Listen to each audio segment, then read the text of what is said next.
To begin, visit www.fortin.ca and download the FlashLink Manager. You'll find a link at the bottom of the software page.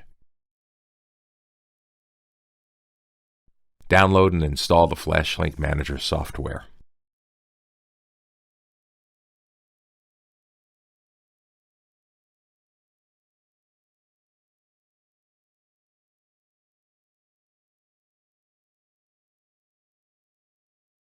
Once you've installed FlashLink Manager, use the USB cable to connect your FlashLink-Lite to your computer.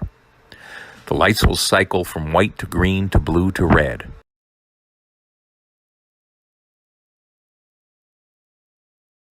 Now we will show you how to perform Dcryptor programming.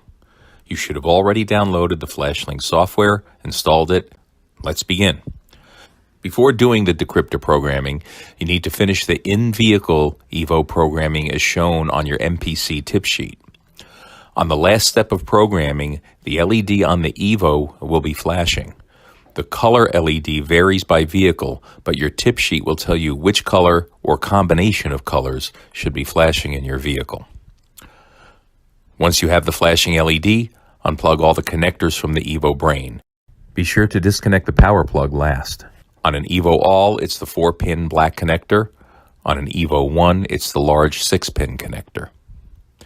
Bring the EVO module to your computer and plug it into the 4-pin plug from the FlashLink-Lite. The software will detect you plugging it in and will automatically load the correct settings.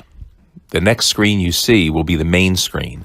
It shows the firmware that has been loaded onto the EVO module.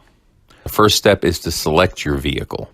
Click the 3 bars at the top of the red bar on the upper left corner of the screen. Select your make, year, model, and key type, then click Load Settings. Do not change any other drop-down settings or any options. We have already done those settings for you. Next, click the Dcryptor tab. Then click the Send Data button. Wait while the updater reads data from the EVO. Once it is done, it will update the EVO, and then you'll need to wait again. You'll see a status bar at the bottom of the screen. When it gets to 100%, the Dcryptor process is complete. You can now unplug the EVO module and plug it back into the connectors in your vehicle. Make sure to plug in the power connector first, then the rest of the plugs afterward. Do not hold the program button down when you plug the connectors back in.